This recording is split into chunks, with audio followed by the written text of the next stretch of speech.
I returned to the town where we scattered my wife's ashes 11 years ago. I walked to the town square where we used to sit every afternoon, and there she was, or someone identical.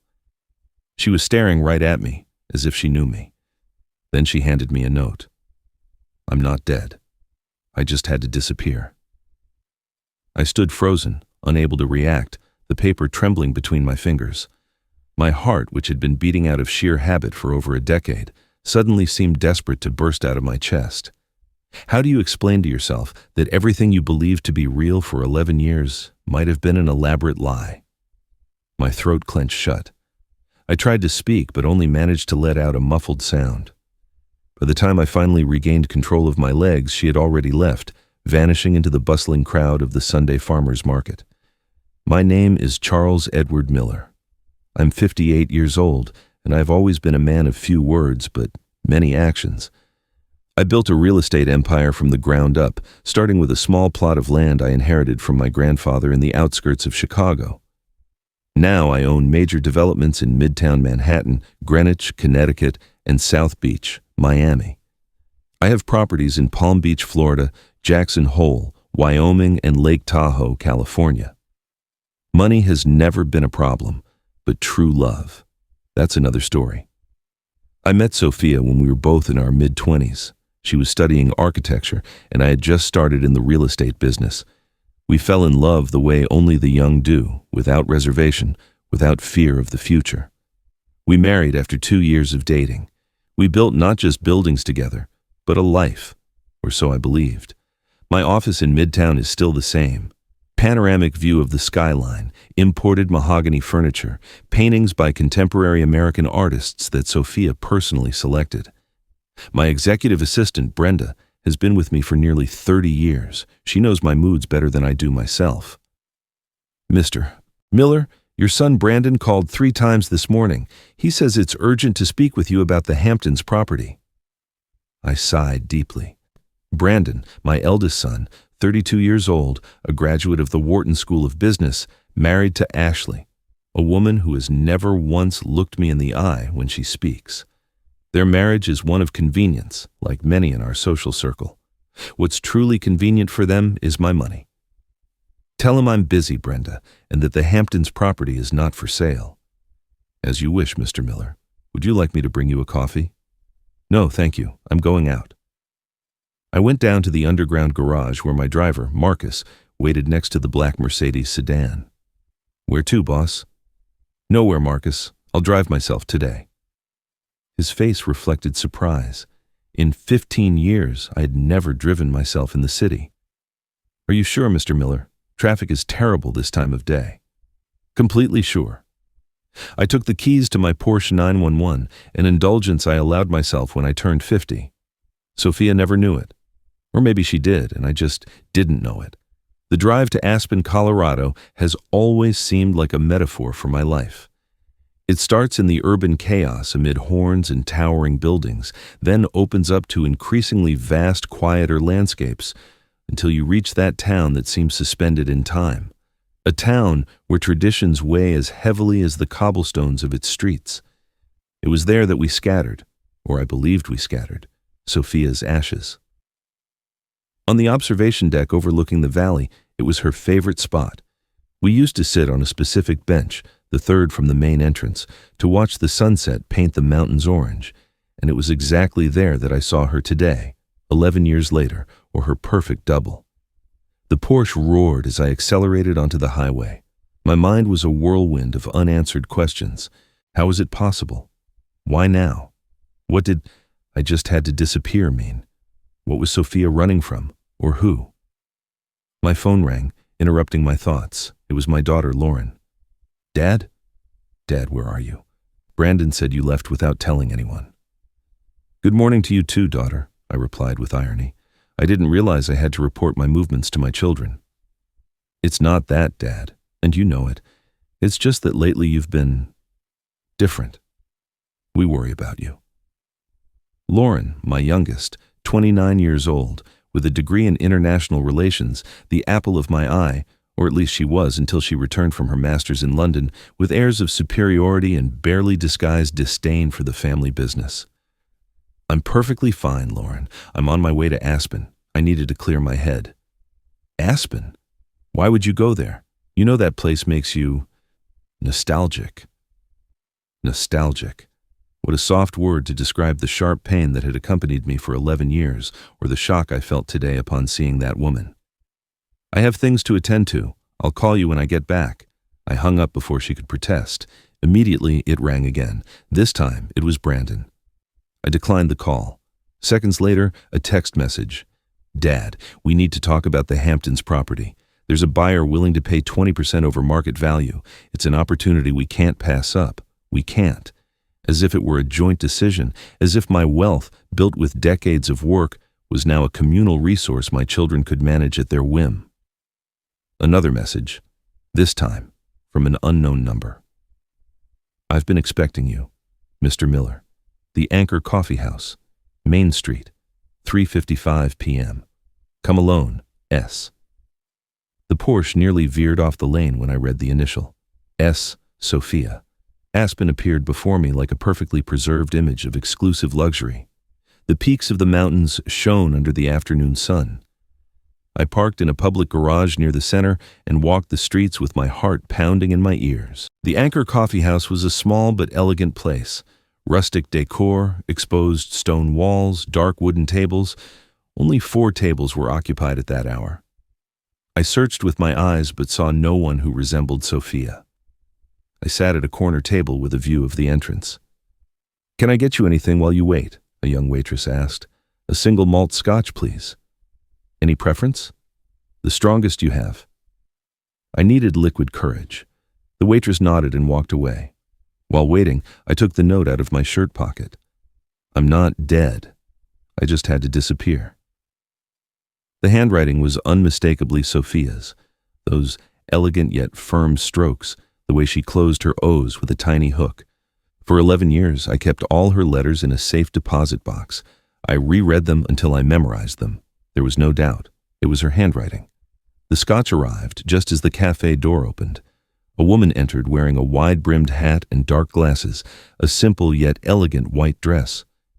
I couldn't see her face clearly, but her walk, that slight sway of the hips that had always captivated me. She walked directly to my table and sat across from me. She took off her glasses with a smooth movement. "Hello, Charlie." It was her, thinner, with some new wrinkles around her eyes, her hair now completely silver when it had previously been jet black with a few grays, but those eyes, those honey-colored eyes that seemed to shine with their own light, those eyes that had tormented me in dreams for more than a decade. "Sophia," was all I could say. "I know you have 1,000 questions," she said calmly, "and you deserve all the answers, but first, let me look at you." She reached out and placed her hand on my cheek. Her touch was real, warm. She was not a ghost or a hallucination. "You're here," I murmured.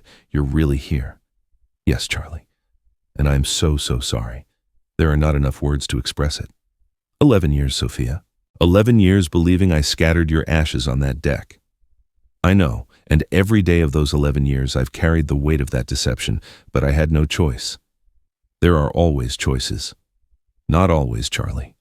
Sometimes there is only survival." The waitress approached to take her order. Sophia asked for a peppermint tea. When we were alone again, I continued. "What were you running from?" "No, who?" Sophia looked around, as if ensuring no one could hear us.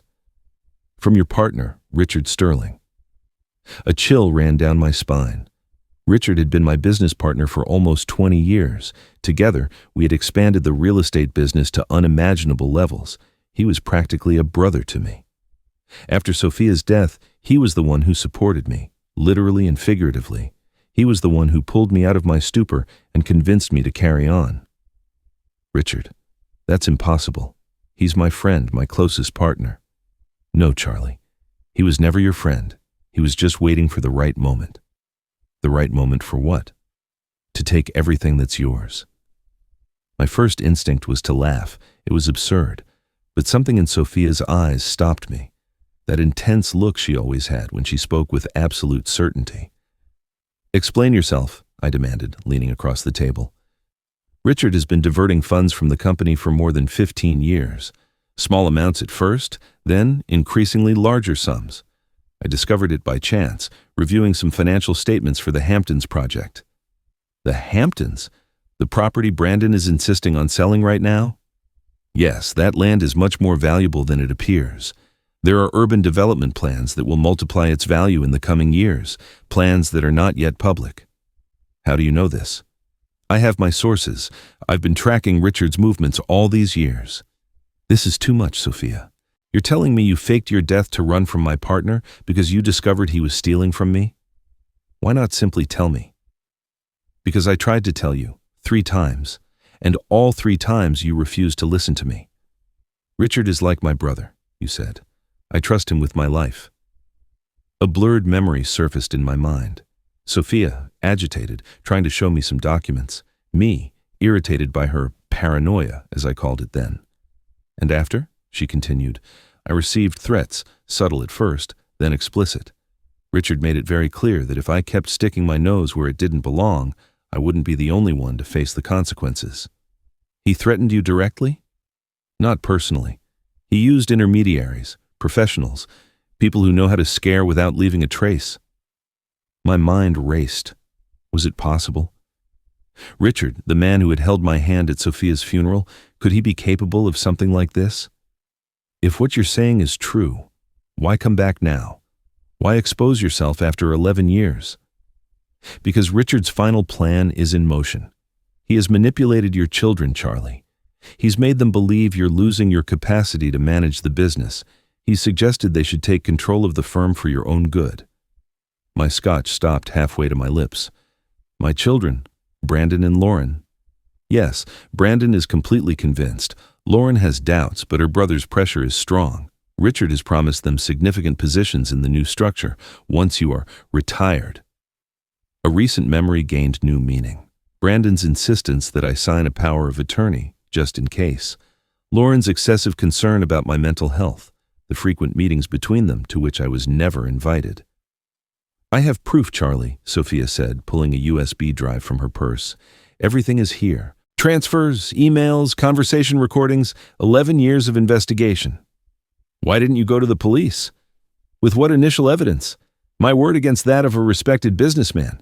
Besides, Richard has contacts everywhere. I needed to build a solid, irrefutable case, and I needed to do it from the shadows. And your funeral? How did you arrange it? I had help. A trusted friend who worked at the funeral home. The ashes you scattered were from someone else, someone without family who died at the county hospital. No one claimed their body. I remained silent, processing it all. It was insane, but it made a terrible kind of sense. The pieces fit in a way I couldn't ignore. If all of this is true, why did you contact me in the square? Why not simply send me this information anonymously? Sophia smiled sadly. Because after 11 years, I needed to see you. I needed to explain face to face. I needed to ask for your forgiveness. She took my hand in hers. She was trembling. Not a day has passed without me thinking of you, Charlie. Without wondering what our life would have been like if circumstances had been different.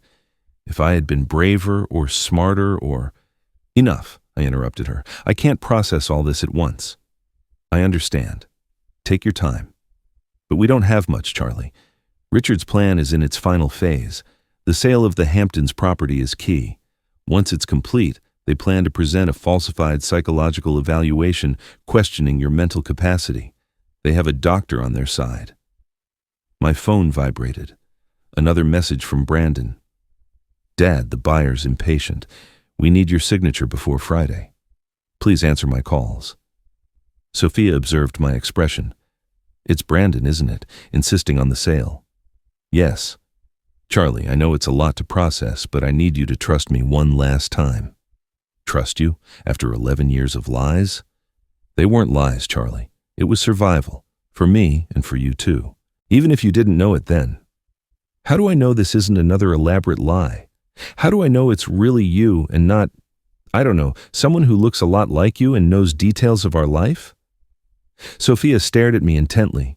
Then, without warning, she recited, On this day, beneath this sky that seems painted only for us, I promise you not only love, but truth. I promise you that every morning you wake up beside me, you will know exactly who I am, transparent as water, firm as the earth. This ring is the visible symbol of an invisible promise, to always be, until my last breath, yours in body, mind, and spirit. They were my wedding vows, words I had written by hand, never published, that I only shared with her at our private ceremony before the formal wedding. Words neither of my children knew. "Sophia," I murmured, feeling my eyes well up. "It's me, Charlie. It really is me. And I've come back to warn you, to protect you, and yes, also to ask for your forgiveness." We remained in silence for several minutes. Sophia's tea grew cold without her touching it. My scotch disappeared in a single gulp. "What do you propose we do?" I finally asked. "Fight back. Use his own plan against him. But first I need to know if you are willing to face not only your partner, but also your children." The question hit me like a punch to the stomach. Face my own children, Brandon and Lauren. However disappointing their attitudes had been in recent years, they were still my blood. "I don't know if I can do that, Sophia. I understand. It's an impossible decision. But consider this. They've already chosen to betray you. They've already chosen money over you, their father. Maybe they are just confused, manipulated by Richard. Perhaps Lauren. But Brandon, he knows exactly what he's doing. He was always ambitious, Charlie. He always wanted everything without working for anything." I remembered Brandon as a child, demanding toys he later abandoned carelessly. As a teenager, expecting his problems to be solved with money.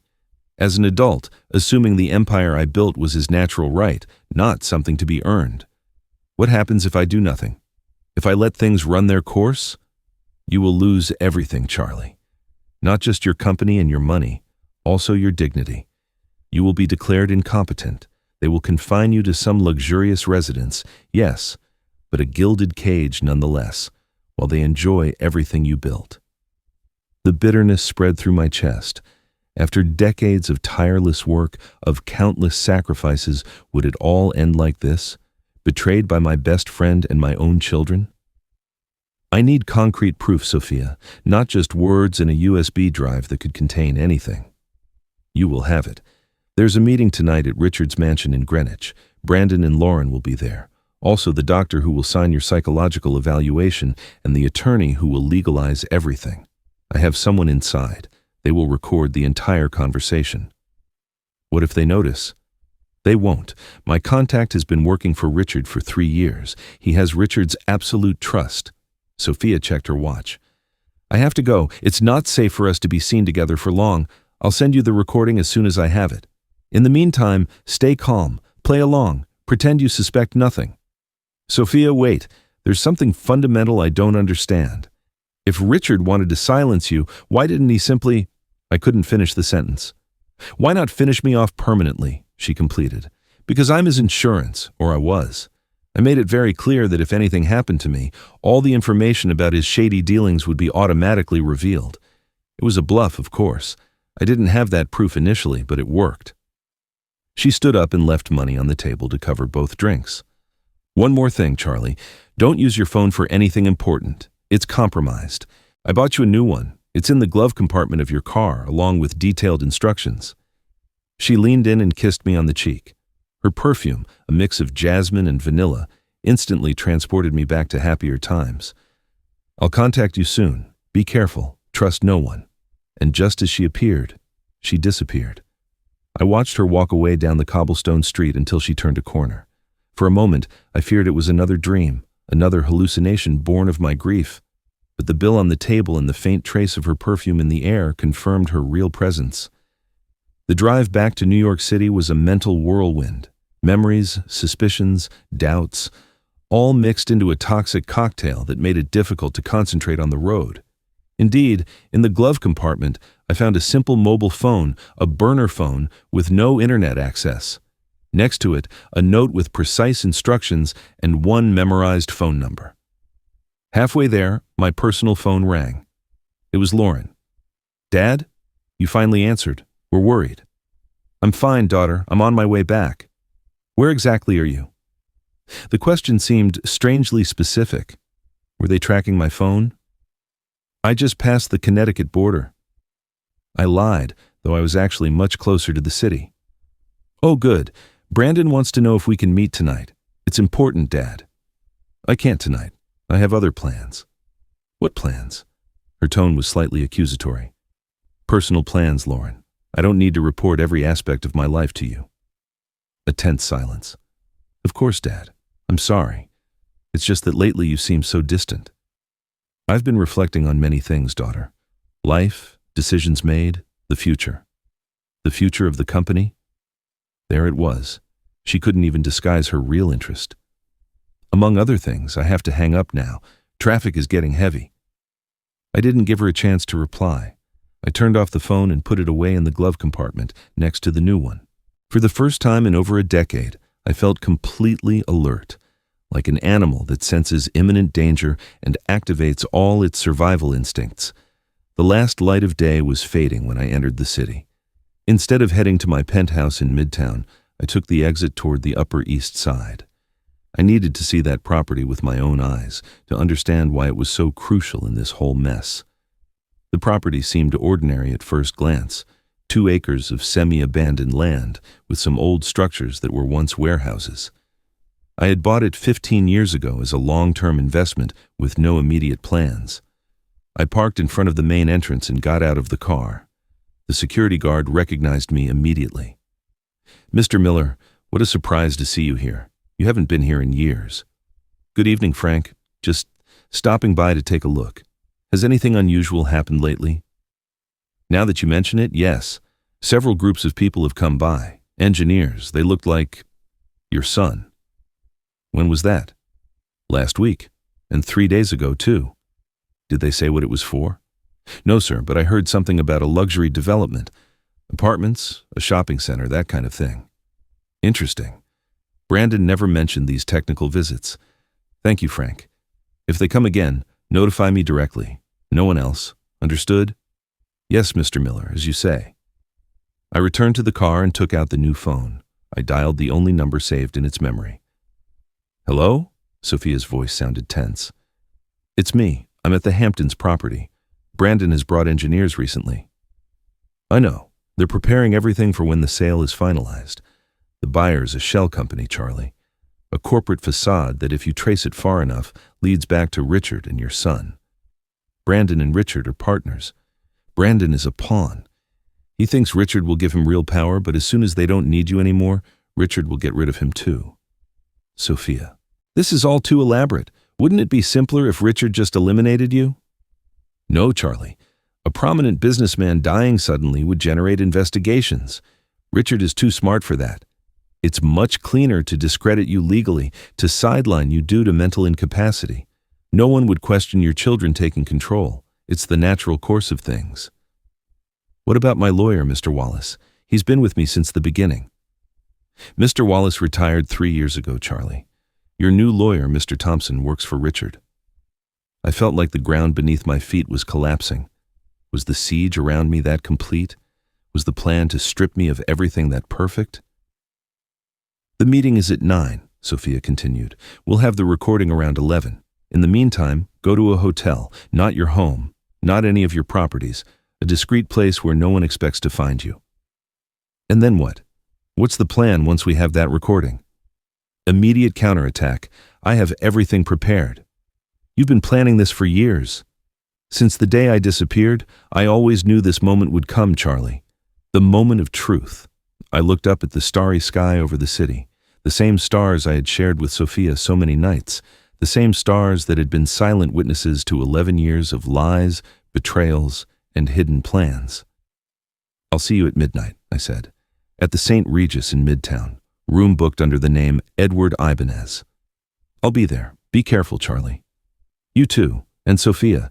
Despite everything, I'm glad you're alive. A brief silence, heavy with contained emotion. Despite everything, I'm glad to be back to you. The call ended, leaving me with a mixture of anticipation and dread. The night was just beginning, and I felt that the next few hours would determine not only my financial future, but the very course of my existence. The man I had been for the last 11 years, a widower, solitary, increasingly estranged from his children, was about to transform. The question was, what would I become after tonight? The St. Regis in Midtown was a refuge of discreet luxury. I checked in with the agreed-upon name and paid for 3 nights in advance with cash. The room was spacious, overlooking the city's lights that I'd helped build. At 11:15 p.m., the simple phone vibrated on the table. A text message, arriving in 5 minutes. I have everything. Get ready. I ran a hand over my face, feeling the weight of every one of my 58 years. It wasn't just physical exhaustion, but a deeper weariness, the kind of fatigue that only betrayal produces. I went down to the lobby and waited in a discreet armchair, partially hidden by a huge ornamental plant. At 11:22, Sophia crossed the revolving doors. She was dressed completely in black, her hair tucked under a beret, dark glasses despite the hour. Anyone who saw her would think she was a rich widow in a clandestine meeting. And in a way, she was.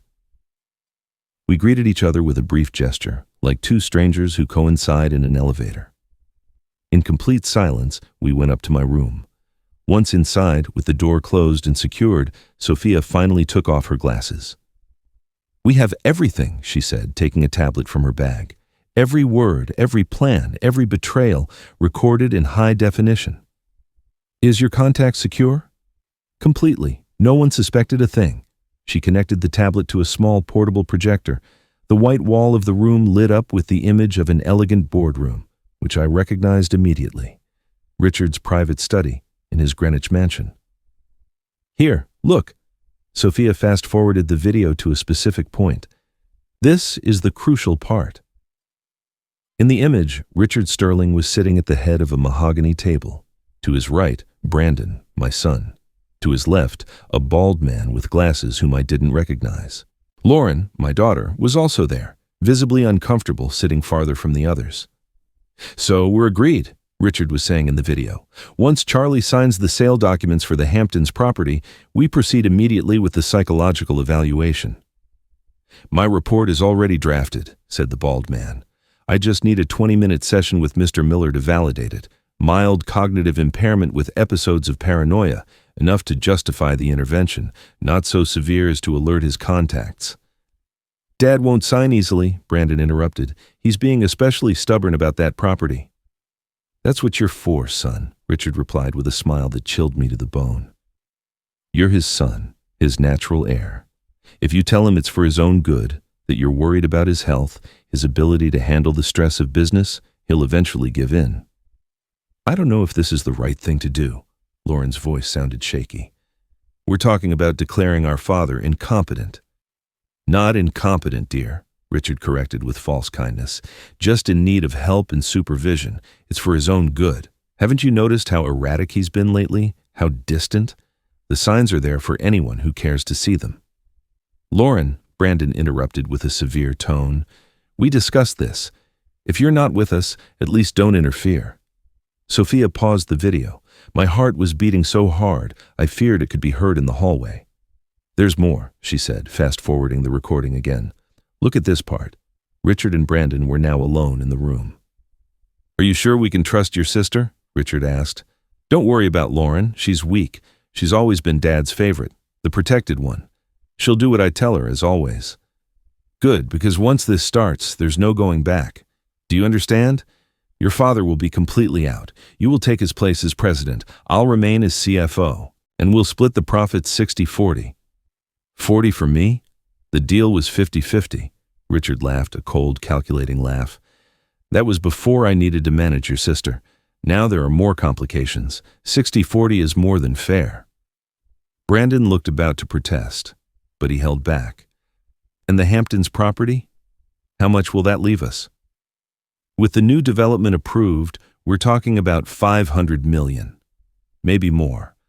The subway extension project and the new government retail center will triple its value in 2 years." "Subway project? Retail center? What are you talking about?" Richard condescendingly patted Brandon's shoulder.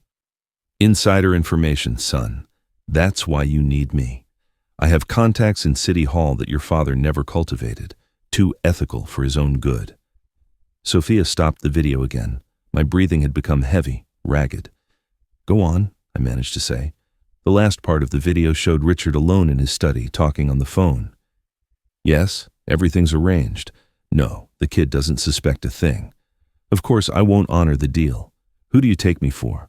Once Charlie's out of the way, I'll get rid of the son too. He's a pretentious idiot, just like his father at his age. The daughter won't be a problem. She's too busy with her existential crisis. No one suspects anything about you. Your position is secure. Good, I'll call you when everything is done. The projection ended. The white wall was just a wall again.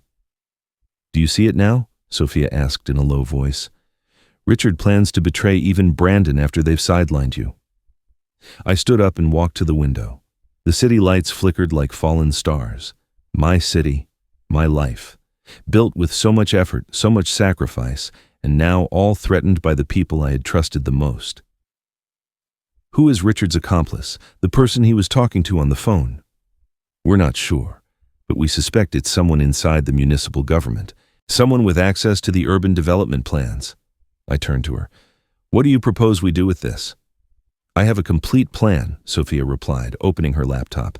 Counterattack using his own weapons against him. Over the next hour, Sophia explained her strategy. It was elegant, precise, and lethal, just like her. First, using my contacts at the bank, we would quietly freeze the corporate accounts Richard had access to.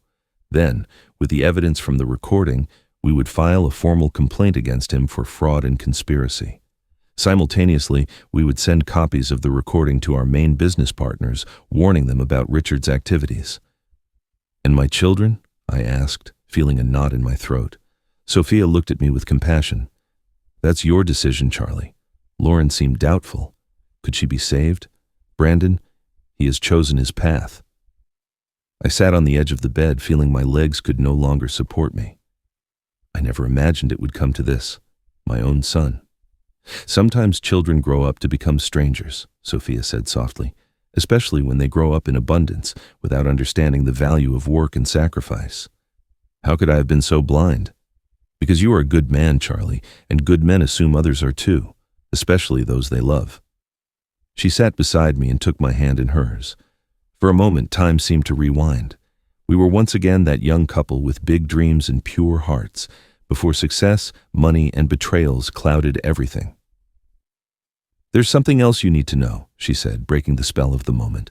Something I only discovered 3 days ago. She pulled another item from her bag. This time it was a folder with printed documents. These are bank records, accounts in the Cayman Islands, Switzerland, and Singapore, all in the name of shell corporations that, if you follow the trail, lead to Richard and Brandon. My son has accounts in tax havens. Not only that, he's been diverting funds from the company for nearly 5 years, small amounts at first, then increasingly larger sums. How? I couldn't finish the question. He learned from the master. Richard has been teaching him all his tricks. But there's a crucial difference. Richard is careful, meticulous. Brandon is impatient, careless. He has left traces everywhere. My first reaction was disbelief. Then I remembered how Brandon had always been with money. As a teenager, spending his allowance in days. As a young adult, always asking for loans he never repaid. His luxury apartment, his sports cars, his constant travel, all far beyond what his official salary at the company could afford.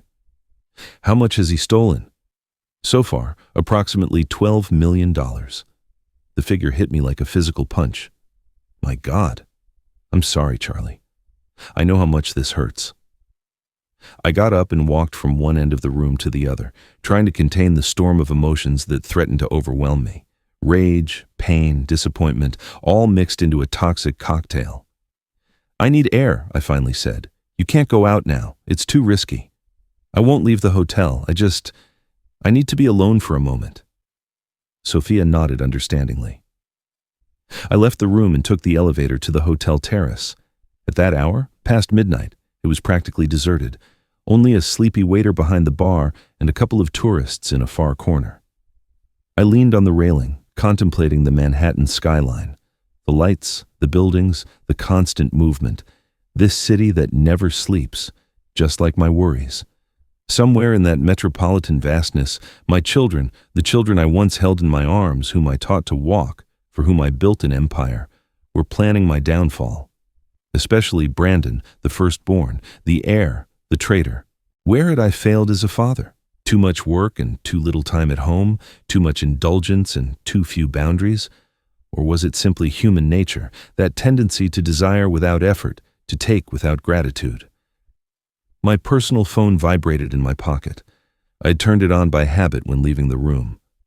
A mistake. It was a message from Brandon. "Dad, we need to talk urgently. It's about your health. We're worried." I almost laughed at the irony. Worried? About my health, while they were conspiring to declare me incompetent. I turned off the phone again and returned to the room. Sophia was in the same position, waiting patiently for me. "Have you made a decision?" she asked. "Yes," I replied with a calm I didn't feel.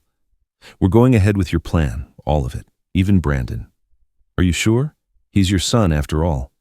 "Not anymore," I said, and the words burned my throat like acid.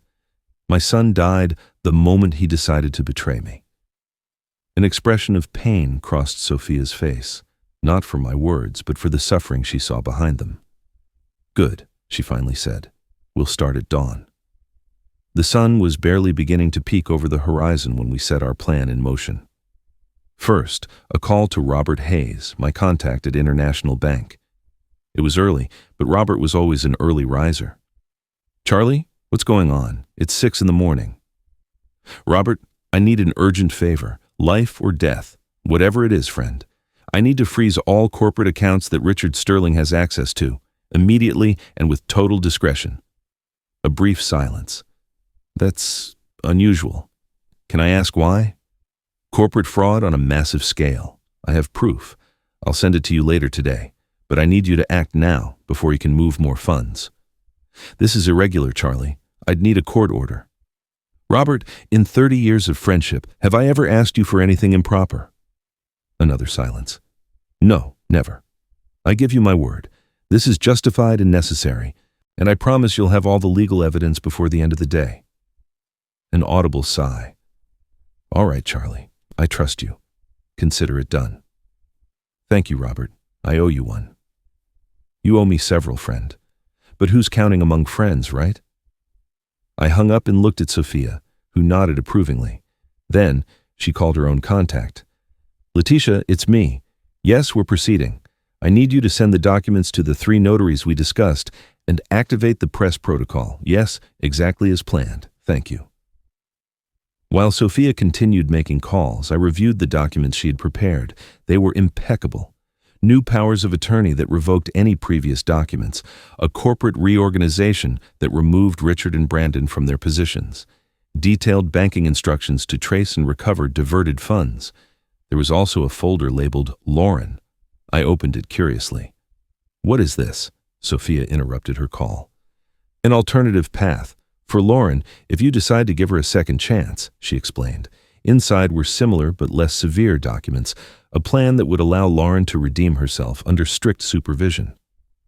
"She seemed doubtful in the video," Sophia continued. "I thought perhaps—" "Thank you for this," I said, genuinely moved by her consideration. "I'll think about it." At 9 in the morning, my alternative phone rang. It was Robert. "It's done, Charlie. All accounts frozen, and you were right. Richard tried a large transfer 20 minutes ago, $3 million to a Singapore account." "Did you block it?" "Of course. He must be panicking right now." As if Robert's words were prophetic. My personal phone, which I had turned back on, began to ring insistently. "Richard," I rejected the call. Immediately after, a message. "Charlie, we need to talk urgently. There's a problem with the corporate accounts." Then Brandon. "Dad, there's an emergency at the company. Richard can't access the accounts. We need your signature to resolve this." And finally, Lauren. "Dad, where are you? Everyone is looking for you. Please call me. Only me." This last message made me hesitate. There was something in her tone, a different urgency. Sophia noticed my expression. "What is it?" "It's Lauren. She sounds different. It could be a trap, or she could be genuinely worried." I hesitated for a moment longer. Then I made a decision. "I'm going to call her, from the secure phone." I dialed her number from the phone Sophia had given me. Lauren answered on the first ring. "Hello, Who is this? It's me, daughter. Dad? What number are you calling from? That doesn't matter now. Tell me what's happening. It's chaos here, Dad. Richard is furious. He can't access any of the corporate accounts, and Brandon is strange. Locked in Richard's office for an hour now. Does anyone know where I am? No. Brandon says you disappeared yesterday, that you won't answer his calls. They're very agitated, Dad. I've never seen them like this. I paused, assessing the situation. Her voice sounded sincere, worried. Lauren, I need to know something, and I need the absolute truth. Are you involved in any plan with Brandon and Richard? Something about the Hamptons property, or my mental health? A tense silence. How do you know? Her voice dropped to a whisper. Brandon told me you were losing your faculties, that you needed help managing the company, that it was for your own good. And you believed him? She turned towards me with tears in her eyes. I didn't want to believe him, but you've been so distant these last few years. So absent. Ever since Mom died, it's like a part of you left with her. I remained silent, processing her words. She was right. Since Sophia's death, I had submerged myself in work, avoiding any deep emotional connection, even with my children, especially with them, who reminded me so much of their mother. You're right, I admitted. I haven't been the father I should have been these years, and I deeply regret it. But that doesn't justify what Brandon and Richard are planning. No, it doesn't justify it, she agreed, wiping her tears. It's despicable. The question now is, whose side are you on, Lauren? She looked me directly in the eyes, something she hadn't done in a long time. Yours, Dad. Always yours. At that moment, the bathroom door opened. Sophia entered the room and the world seemed to stop. Lauren stared at her as if she were seeing a ghost, which, from her perspective, was exactly what she was seeing. Mom. Her voice was barely a whisper. Hello, my girl, Sophia replied, her eyes bright with contained tears. Lauren backed up until she hit the wall. This isn't possible. You're dead. I was at your funeral. I saw them scatter your ashes. It's a long story, daughter, and I'll tell you all of it. But first, I need to know if you are truly on your father's side, if we can trust you completely. Lauren looked at Sophia, then at me, then back at Sophia. Her face was a whirlwind of emotions: shock, confusion, hope, fear.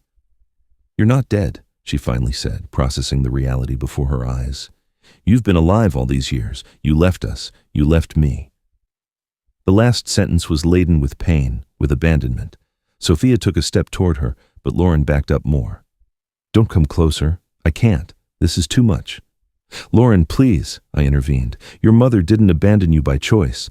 She had to disappear to protect herself, to protect all of us. Protect us from what? From Richard, Sophia replied. I discovered he was diverting funds from the company, large amounts. When I tried to warn your father, Richard threatened me, not directly, but through intermediaries, messages, minor accidents, warnings. He made it clear that if I kept pushing, everyone would suffer the consequences. That's ridiculous, Lauren said. Richard is like an uncle to us. Richard is a predator in an expensive suit, Sophia responded sharply. He's been planning this for decades, gaining your father's trust, infiltrating every aspect of the business, and now using his own son to complete the coup. Lauren sank into the armchair, overwhelmed. Brandon, does he know you're alive? No, no one knew until yesterday when I revealed myself to your father. And why now? Why after 11 years? Because Richard's final plan is in motion. The Hamptons property, the false psychological evaluation, everything. It was now or never. Lauren looked at me. You believe her? I've seen the evidence, sweetheart. It's irrefutable. Besides, I hesitated, but decided to be completely honest. Besides, she's your mother, the woman I've loved all my life. I'd recognize her anywhere, in any circumstance. Lauren covered her face with her hands, taking several deep breaths. When she finally lowered them, there was a new determination in her eyes. What are you going to do now? Fight back, Sophia replied. We've already started. The corporate accounts Richard has access to are frozen. We're preparing formal complaints with all the evidence. Are we going to get back what is ours? And Brandon? Sophia looked at me. This was my decision. Brandon has made his own choices, I finally said. He will have to face the consequences. He's your son, Dad. And he betrayed me in the worst way possible. He not only planned to steal my company, but to declare me mentally incompetent, confining me to some institution while he and Richard squandered my life's work. Lauren remained silent, processing my words. And me? She finally asked. What role do I have in all this? That depends on you, I replied, looking my daughter in the eyes. You can join us, help us get back what is ours, or you can turn around and go your own way. Lauren looked at her mother, then at me, and finally said, I'm with you, Dad, but I need to know everything, every detail. For the next hour, Sophia and I explained everything.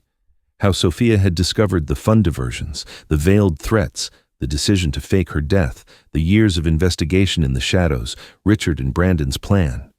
Everything. And now, what's the plan? Lauren asked when we finished.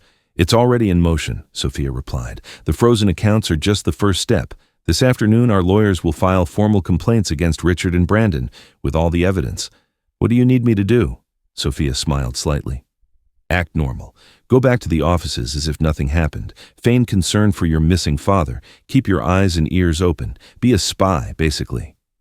An informant, Sophia corrected, and only for a few hours until everything is legally underway. My phone rang again. It was Robert from the bank. Charlie, we have a problem. Richard is here in my office with 2 lawyers. He's demanding we unfreeze the accounts. He says he has a power of attorney signed by you, authorizing him to handle all corporate finances in your absence. A power of attorney? I asked, alarmed. I never signed such a thing. I imagined as much, but the document appears authentic, and one of the lawyers is from Thompson & Associates, your legal firm, as I understand it. Thompson works for Richard, not for me, I said, remembering what Sophia had told me. That power is fake, Robert. Under no circumstances unlock those accounts. I'm stalling for time, but I need you to come, personally, right now. I looked at Sophia, who nodded gravely. I'll be there in 20 minutes. I hung up and turned to Sophia and Lauren. I have to go to the bank. Richard is trying to unfreeze the accounts with a falsified power of attorney. I'm going with you, Sophia said immediately. No, it's too risky. If Richard sees you, I'll use a disguise. Dark glasses, a wig. I've spent 11 years being invisible, Charlie. I know how to do it. I'm coming too, Lauren intervened. My presence will lend more credibility to your position, especially if Brandon is also there. They were both right. I needed all the support possible for this confrontation. All right, I conceded, but we must be extremely careful. International Bank occupied an imposing building on Park Avenue. We entered through the main door. I was in the center, Lauren on my right, Sophia, unrecognizable with a blonde wig and large dark glasses on my left. The security guard recognized me immediately. Mr. Miller, Mr. Hayes is waiting for you in the top floor boardroom. We took the private elevator. As we approached the 20th floor, I felt adrenaline coursing through my body.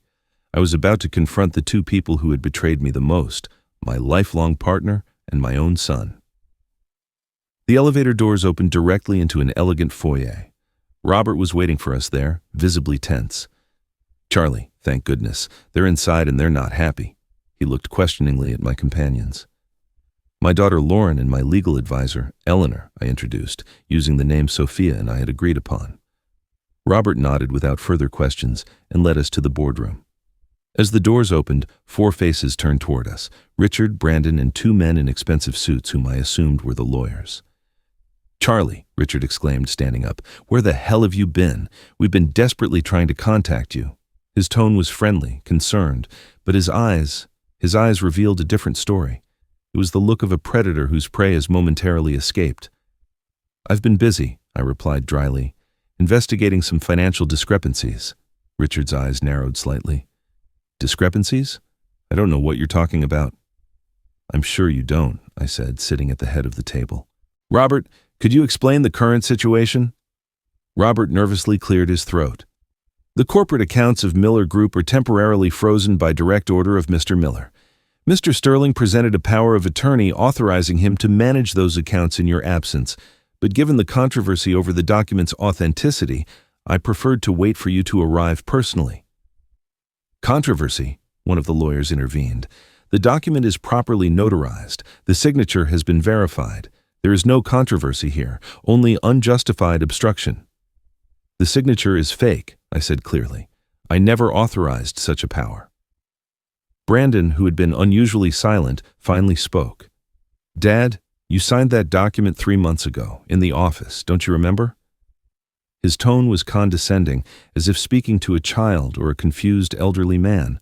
Exactly the tone someone trying to establish the narrative of my supposed mental incapacity would use. No, Brandon, I didn't sign it, and both you and Richard know that perfectly well.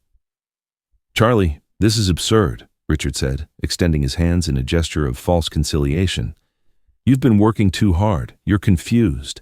This erratic behavior, these unfounded accusations, only confirm what we've been observing for months. And what exactly have you been observing, Richard? I asked, keeping my voice controlled. Cognitive decline, the second lawyer replied, pulling out a folder. We have a preliminary report from Dr. Harrison, a specialist in geriatric neurology, documenting episodes of confusion, paranoia, and erratic decision-making. How convenient, I commented. A diagnosis without even examining me. It's a preliminary evaluation, the lawyer insisted, based on observations from your close associates, your son, your partner. My son and my partner, who would coincidentally benefit greatly from my incapacitation. What an extraordinary coincidence. Sophia, in her role as Eleanor, intervened for the first time.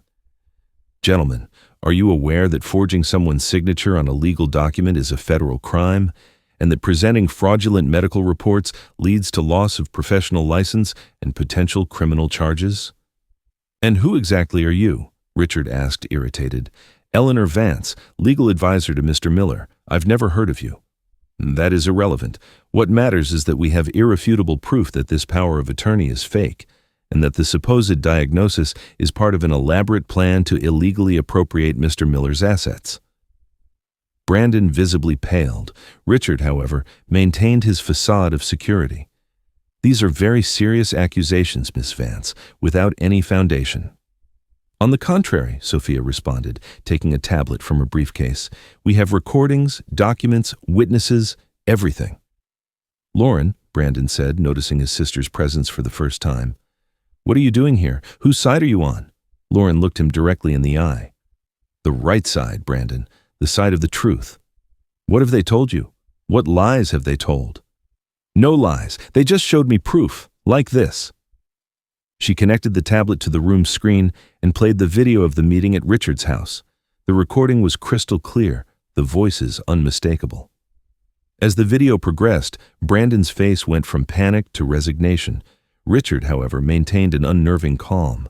The lawyers exchanged nervous glances. When the recording ended, a sepulchral silence filled the room. This is just a small sample, I said. We have much more. 11 years of meticulously collected evidence. 11 years? Richard repeated, and for the first time, I saw a spark of true fear in his eyes. At that moment, Sophia slowly removed her dark glasses. Richard stared at her, his face completely drained of color. Hello, Richard, she said softly. Do you remember me? Richard abruptly stood up, knocking his chair to the floor. This is impossible. You're dead. Clearly I'm not. And I have spent every day of the last 11 years documenting your frauds, your manipulations, your betrayals, everything. Brandon was staring at his mother as if seeing a ghost. Mom? Yes, Brandon. Your mother, whom you believed dead while you conspired with this man to destroy your own father. I didn't, Brandon began, but he stopped, unable to complete the lie. Richard regained some of his composure. This is a setup. Those recordings are manipulated. That woman is an imposter. Robert, who had observed everything in silence, finally spoke. I think we've seen enough. The accounts will remain frozen until this is legally resolved, and I suggest everyone present obtain independent legal representation. Immediately, the two lawyers closed their briefcases and headed for the door without a word. They had recognized a lost cause when they saw one. This doesn't end here, Charlie, Richard threatened. You're right, I replied. It's just beginning. For you, the beginning of the end. Brandon, unable to meet anyone's gaze, especially mine or his mother's, rose to follow Richard. "Brandon," Sophia called, "you will always be our son, but you have made terrible choices, and you will have to face the consequences." He paused briefly at the door without turning, then continued on his way. When the four men had left, I exhaled deeply, realizing I had been holding my breath. "Are you okay?" Sophia asked, taking my hand. "No," I replied honestly, "but I will be." The following weeks were a legal and emotional whirlwind. Just as we had planned, we filed formal complaints against Richard and Brandon. The evidence was overwhelming. Recordings, documents, witnesses, bank records of accounts in tax havens. Richard, always the survivor, tried to flee the country the day after our confrontation. He was arrested at the airport, trying to board a flight to the Cayman Islands with a suitcase full of cash. Brandon, on the other hand, completely collapsed. He confessed everything in an attempt to secure a more favorable agreement. He implicated Richard in even greater frauds than we knew about. According to his testimony, my partner had been diverting funds almost since the start of our association. Sophia's return to the world of the living caused a sensation in our social circles. The official story we offered was one of amnesia and a life rebuilt far away until her memories began to return. Only a handful of people knew the complete truth. Lauren, our loyal daughter, became my right hand in the company. She proved to have a natural business acumen that she had never had the opportunity to develop under her brother's dominant shadow. As for Brandon, after months of reflection and consultation with Sophia, we decided not to push for a maximum sentence. In exchange for his total cooperation and the return of the diverted funds, we agreed to support a reduced conviction. He was ultimately sentenced to 3 years, of which he would likely serve only 1 in a minimum security facility. It wasn't perfect justice, but he was our blood after all. And, as Sophia wisely pointed out, living the rest of his life knowing he betrayed his family and lost his place in the family empire would be a far more lasting punishment than any time behind bars. Richard, however, received no clemency. Authorities uncovered fraudulent schemes that spanned decades and affected multiple companies. He was facing over 30 years in prison.